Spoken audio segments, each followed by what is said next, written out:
जब कोई आप सीरियल देखते हैं या बीच मूवी में अगर आप बैठ जाते हैं देखने के लिए, तो आपको रियलाइज होता है कि इसके पहले क्या हुआ था हम नहीं देख पाए। थोड़ा सा प्रश्न रह जाता है माइंड में। तो अगर आप वीडियो लीव कर करके देखेंगे, छोड़ छोड़ कर देखेंगे, तो आपको समझ में पूरी तरह से नहीं आएगा, एग्जाम में कंफ्यूजन हो जाएगा। और मेरा जो पहले का जो वीडियो है उसको भी आप देखा कीजिए, क्योंकि उसका कुछ अंश इसमें और इसका कुछ अंश आगे वाले वीडियो में मिलेगा आपको। कहने का तात्पर्य मेरा एक वीडियो दूसरे वीडियो से कुछ न कुछ संबंधित होता है, सो आपको देखना चाहिए। मैंने बताया था कोरिलेशन के बारे में।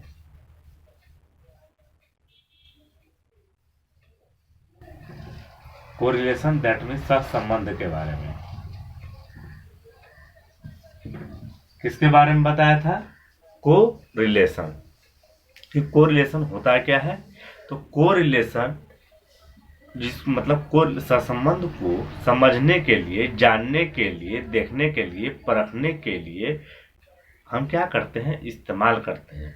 तो किसका इस्तेमाल करते हैं? तो वे सहसंबंध के ऊपर डिपेंड करता है कि कैसा सहसंबंध है। अब सपोज दैट आपको अगर बनाना हो आलू का, सिर्फ आलू का बोले अभी हम, अगर आलू का भुजिया बनाना हो तो आप क्या करेंगे? कटिंग करेंगे उसको और भुजिया बना देंगे। लेकिन अगर हम बोल लेंगे कि बेसन का भुजिया बनाना हो, तो आप क्या करेंगे? उसको सानेंगे, फिर उसको क्या होता है, पतला पतला ये झंझरी टाइप का बना रहता है, झंझरी टाइप का बना रहता है, एक बुंदा बुंदी, इसमें आप ऐसे से करेंगे तो यहाँ से गिरेगा ऐसे, ठीक है? जैसे हल्दीराम का जो भुजिया आता है। तो खाली सेंस पकड़ के चलने से नहीं होगा, पूरा सेंटेंस को समझ के तब सेंस पकड़ लेंगे तो चल जाएगा। कहने का मेरा तात्पर्य क्या था? कहने का मेरा तात्पर्य ये था कि सिर्फ थोड़ा सा समझ लेने से कुछ नहीं होता है, आपका एग्जाम में लीव हो जाएगा, छुट्टी हो जाएगा। और कल जो है रिजल्ट आने वाला है, आप देख लेंगे, कल रिजल्ट यूजी नेट का आ जाएगा, ठीक है? तो हम लोग देख रहे थे कोरिलेशन के बारे में, यानी सहसंबंध के बारे में। सहसंबंध को जानने के लिए अगर आप किसी चीज को सहसंबंधित अगर जानना चाहते हैं तो उसमें से दो चीजों की आवश्यकता तो होगी ही। कहने का तात्पर्य ये था कि अगर आप कुछ समझ रहे हैं तो डिफरेंस करके ना समझेंगे आप, तो डिफरेंस करके समझेंगे, यानी ये हो गया एक चर और ये हो गया दूसरा चर, ठीक है? ये हो गया एक चर, ये हो गया दूसरा चर। इसका जो विभाजन होता है, एक होता है आर्बिटरी यानी स्वेच्छाचारी, और एक होता है जेन्युइन बोले या रियल बोले या ट्रू बोले, ठीक है? ये दोनों आपका होगा ही। देखिए लाइट चला गया है, विंडो ओपन करना होगा और आवाज भी आएगा।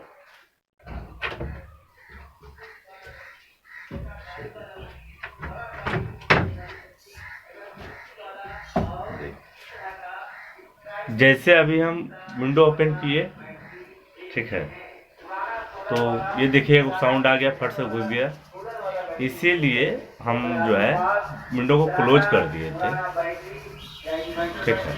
और ये तो अभी चला जाएगा, हालांकि फिर कुछ ना कुछ आएगा। चलिए, लाइट अगर आ रहा होगा तो ठीक है, वरना कहेंगे तो एक और खोल देता हूँ मैं।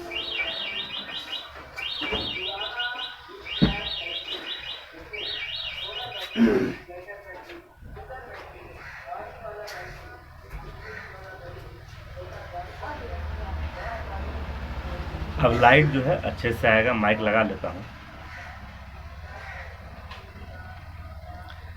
तो हम बता रहे थे आपको कि ये जो चर होता है, इन चरों में, चर दैट मीन्स वेरिएबल्स, चर क्या होता है उसके बारे में पिछले वीडियो में पढ़ा चुके हैं, आप देख लीजिएगा। तो चर जो होता है, उन दो चरों के बीच में संबंध को जानना होता है, जिसमें हम क्या करते हैं, इसको देखते हैं। खासकर आर्बिट्ररी और रियल पे आप ध्यान दीजिएगा, ठीक है? आर्बिट्ररी और रियल पे आप ध्यान दीजिएगा तो समझ पाइएगा। आर्बिट्ररी क्या होता है? ये होता है स्वेच्छाचारी, मतलब जो चीज आप अपनी स्वेच्छा से बांट देते हैं, यानी इसको हम फोर्स भी कह सकते हैं। क्या सकते हैं? फोर्स। फोर्स या आर्बिटरी, दोनों में से कुछ भी कह सकते हैं इसको। और एक होता है रियल या ट्रू या जेन्युइन, ठीक है, कुछ भी कह सकते हैं इसको। तो इसको कहते हैं वास्तविक। क्या कहते हैं? वास्तविक विभाजन, यानी डिकोटोमी,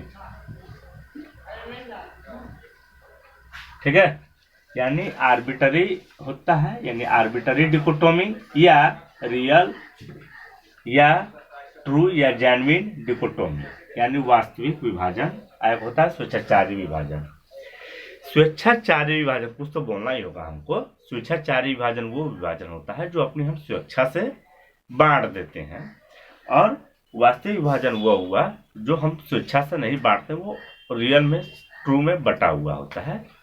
स्वेच्छाचारी विभाजन वो बांट सकते हैं, पढ़ा लिखा और अनपढ़ बांट सकते हैं, बुद्धिहीन और बुद्धि जिसको है उसमें बांट सकते हैं, ठीक है। और वास्तविक जो विभाजन होता है, यानी रियल डिकोटोमी जो होता है, उसको हम लोग बांटते हैं पति पत्नी, हस्बैंड वाइफ, जमीन आसमान, आग पानी।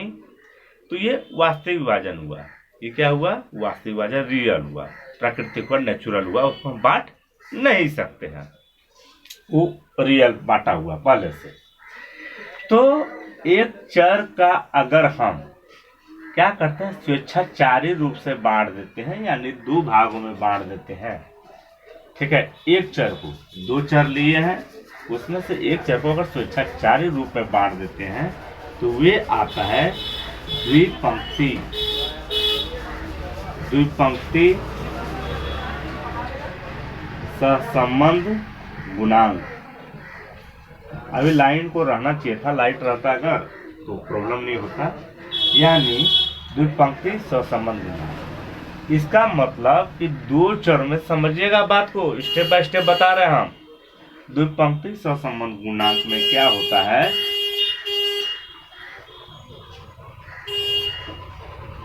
बिसेरियल कोरिलेशन, एफिशिएंट,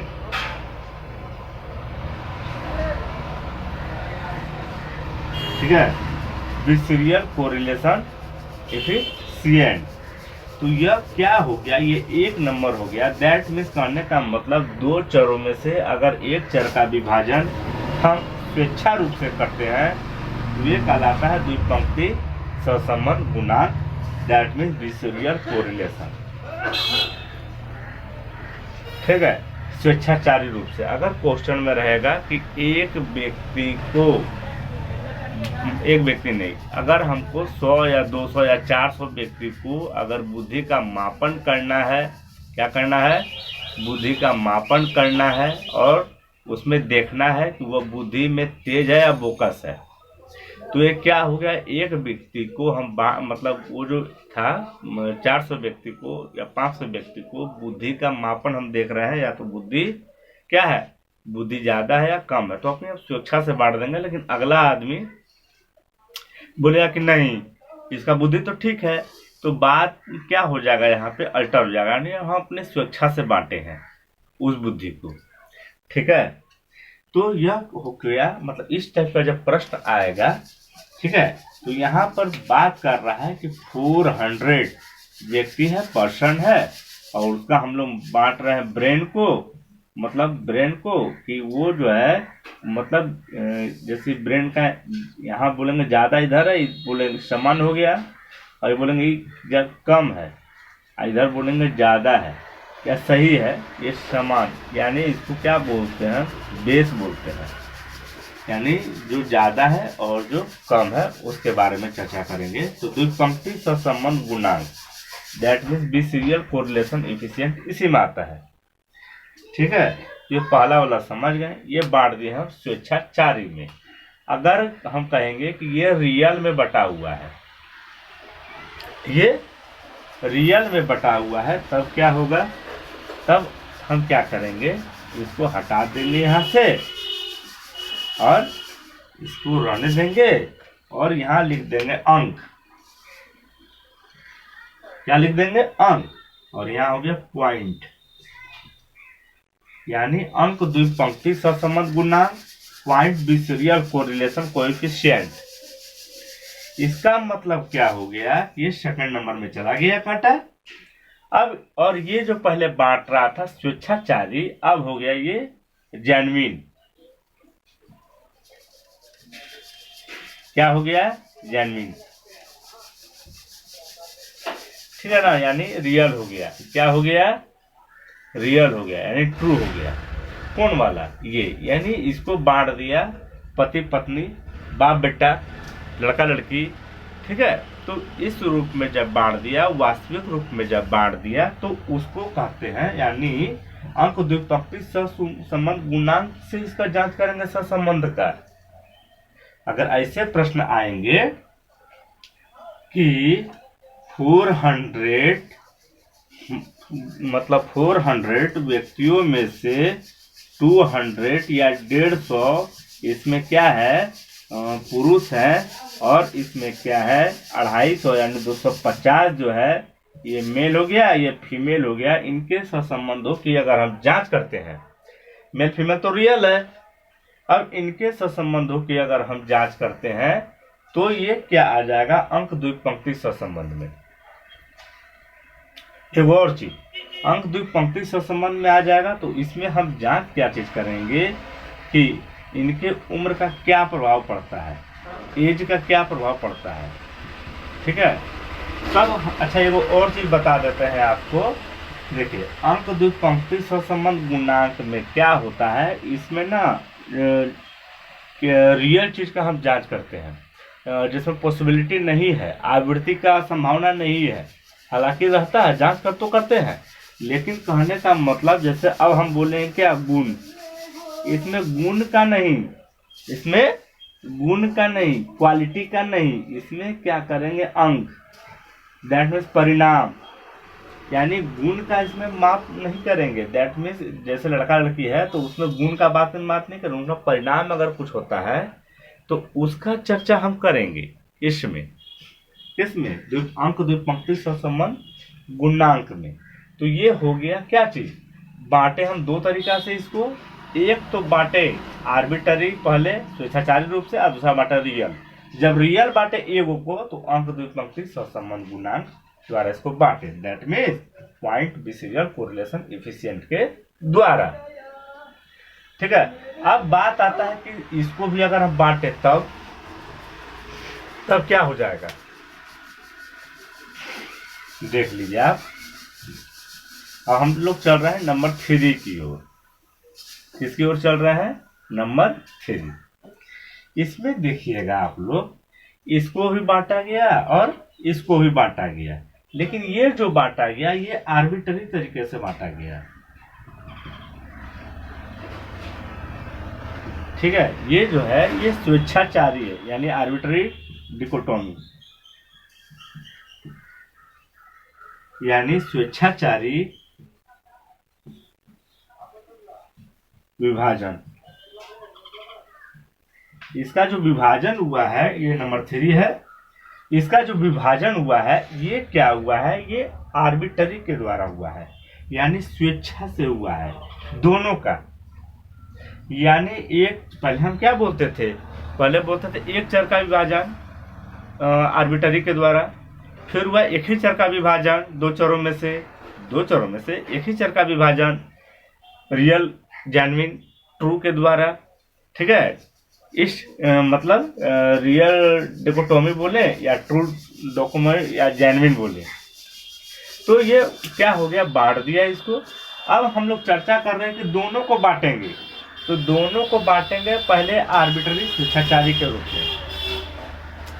अब आर्बिट्ररी स्वेच्छाचारी के रूप में जैसे बांट देंगे तो उसको बोलेंगे स्वेच्छाचारी विभाजन। अब ये विभाजन क्या होता है, ये विभाजन में क्या होता है, जैसे 400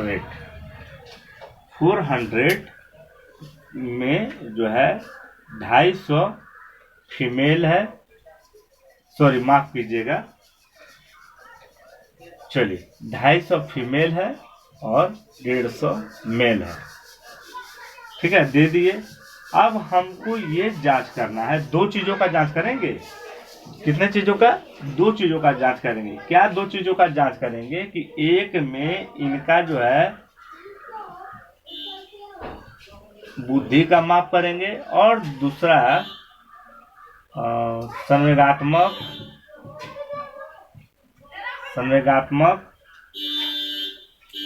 परिपक्वता। संवेगात्मक यानी हमको दो चीजों का माप करना है, एक बुद्धि दैट में इंटेलिजेंट का माप करना है वो, यानी बुद्धि का माप करना है, ब्रेन का माप करना है, और दूसरा उसका परिपक्वता का माप करना है, मैच्योरिटी, इमोशन मैच्योरिटी का माप करना है, और दूसरा बुद्धि का माप करना है। एक साथ 250 और ये 150, मतलब मेल और फीमेल के बीच में। ठीक है, तो यहाँ पे आप क्या देखेंगे, दो चीजों का माप कर रहा है ये, यानी दो चीजों का माप कर रहा है। तो इसको एक तो बुद्धि को मापे पहले बांटेगा, अब बुद्धि को बांटेगा अगर ये, ठीक है, बुद्धि को अगर ये बांटता है तो पता कैसे चलेगा कि बुद्धि कितना कंफर्म है। कंफर्म है मतलब ये शुद्ध डिजिट जो होता है, यानी शुद्ध अंक जो होता है,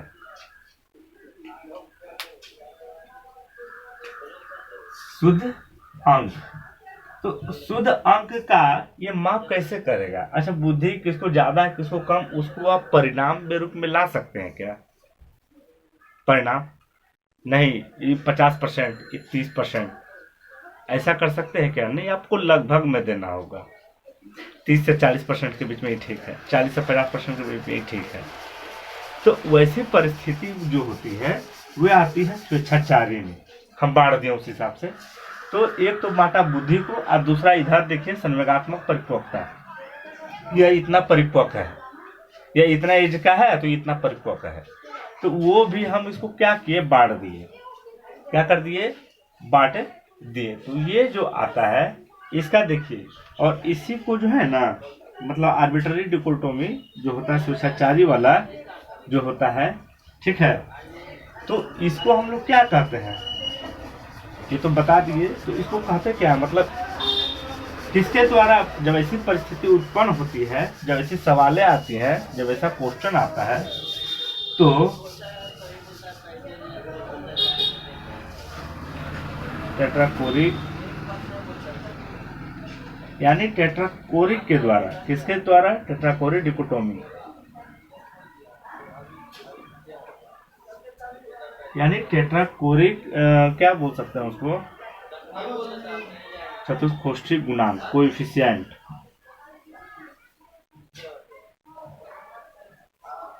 ठीक है, यानी टेट्राकोरिक यानी चतुष्कोष्ठी,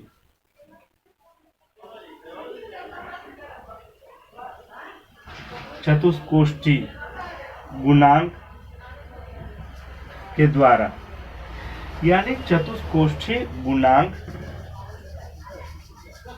ठीक है ना, चतुष्कोष्ठी गुणांक यानी टेट्राकोरिक कोएफिशिएंट। ऐसी परिस्थिति जब पैदा हो जाती है, और ये आर्बिट्ररी होती है, यानी स्वेच्छाचारी रूप से जब दो भागों में बांट दिया जाता है, वो बुद्धि को बांट दिया जाता है, दूसरा कोई और चीज को बांट दिया जाता है, या इधर भी कुछ और हो सकता है, इधर भी कुछ और हो सकता है, जो हम लोग स्वेच्छाचारी रूप से बांटते हैं।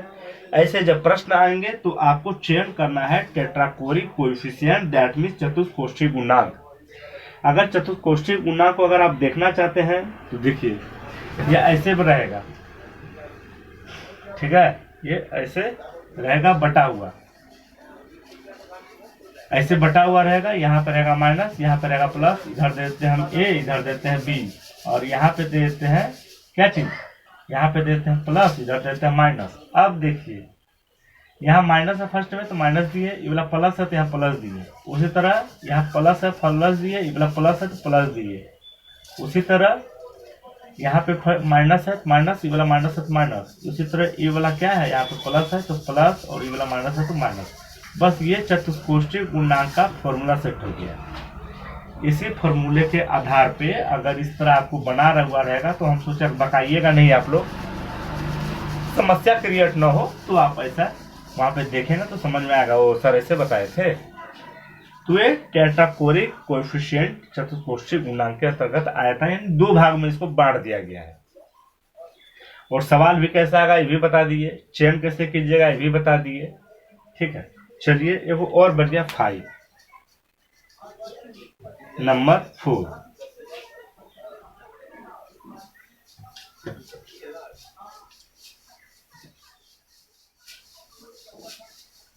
ये बात तो है कि समस्या बहुत है, खासकर साउंड का, आप लोग को क्लियर आवाज नहीं मिल पाता होगा। तो हम लोग जा रहे हैं नंबर 4 की ओर। नंबर 4 में क्या देखेंगे, नंबर 4 में ना 5 गुणांक, 5 गुणांक, 5 गुणांक दैट मीन्स लिखा जाता है इसको 5 कोएफिशिएंट, ठीक है। 5 कोएफिशिएंट, 5 कोएफिशिएंट को क्या होता है, YUL, यूल 5, ऐसे भी लिख सकते हैं हम लोग, ठीक है। तो यार 5 गुणांक को 5 कोएफिशिएंट भी लिख सकते हैं, यूल 5 भी लिख सकते हैं। देखो बता इसलिए रहे हैं आप लोग को, क्वेश्चन जब आ जाएगा ना इधर, यहाँ तो यूल 5 है, यूल 5 तो हम लोग पढ़े नहीं है, तो कैसे होगा, या तो यूल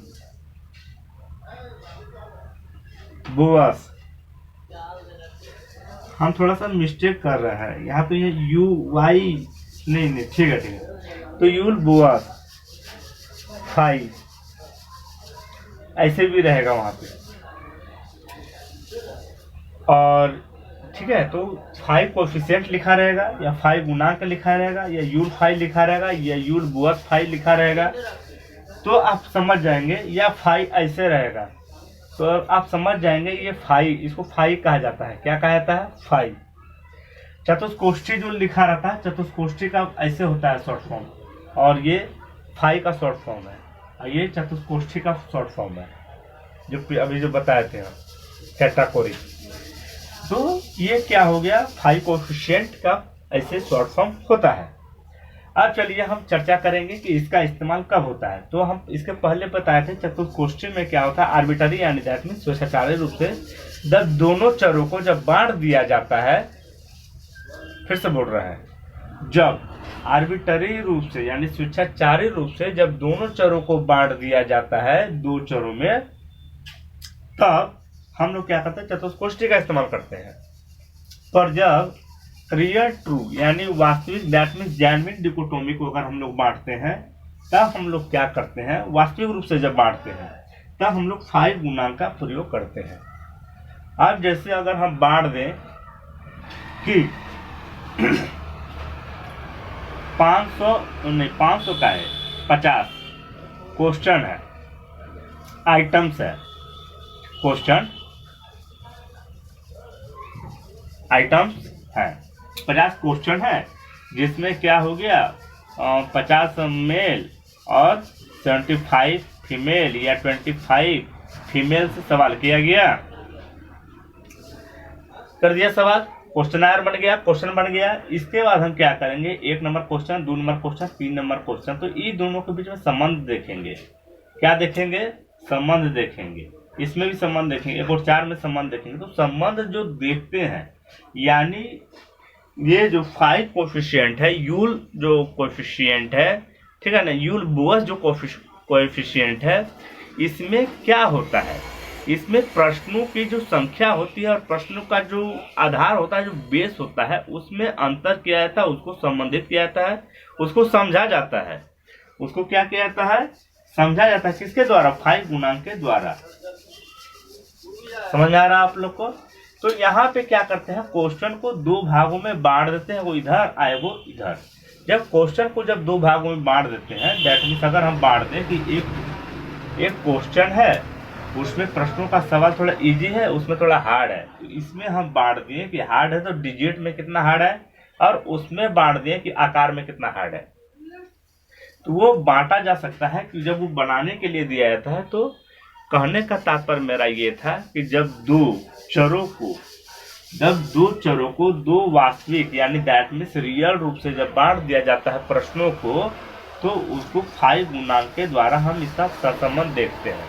एक और बात बता देते हैं, 5 गुणांक का जब देख लेते हैं, जो उसमें आ जाता है, जो प्राप्त हो जाता है, हमको पता चल जाता है, तो हम लोग क्या करते हैं, काई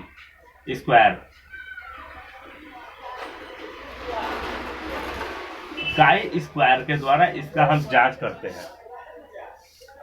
काई स्क्वायर यानी 5 गुना में जो हम लोग देखते हैं तो उसका जांच हम लोग किससे करते हैं, काई स्क्वायर के द्वारा करते हैं। काई स्क्वायर का शॉर्ट फॉर्म ऐसे होता है x square, that means chi square. चलिए मिलते हैं नेक्स्ट वीडियो में। आवाज होगा तो आवाज को इग्नोर करते हुए आप लोग को पढ़ना है अच्छी तरह से, 2 बार 3 बार देखना है। कुछ समय बाद या जब भी होगा तो समय तो आएगा ही जिसमें आवाज तो साफ साफ होगा ही। आवाज साफ करने के लिए मैंने माइक लिया है, लेकिन पता नहीं कितना क्लियर कर पाता है कितना नहीं कर पाता है। चलिए मिलते हैं नेक्स्ट वीडियो में।